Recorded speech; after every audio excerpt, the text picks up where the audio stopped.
Asia's romantic balladeer Christian Bautista hinarana ang mga kandidata ng Miss Bangged 2024. Silipin sa ulat ni Gab De Luna. 24 na nagagandahang kandidata ang rumampa sa Miss Bangged 2024 na ginanap sa Bangged Town Plaza sa Abra.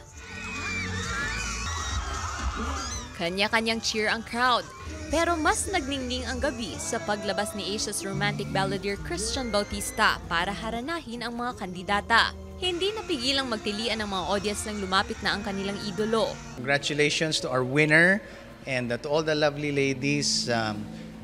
God has a plan for you and I'm so happy that I was able to sing for you. Talagang salamat sa lahat ng nakikanta at natuwa.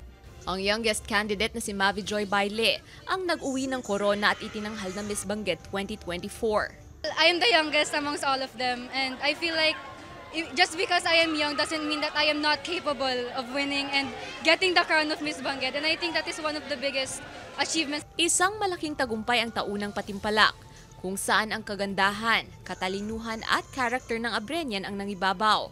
Gab De Luna, 1 North Central Luzon.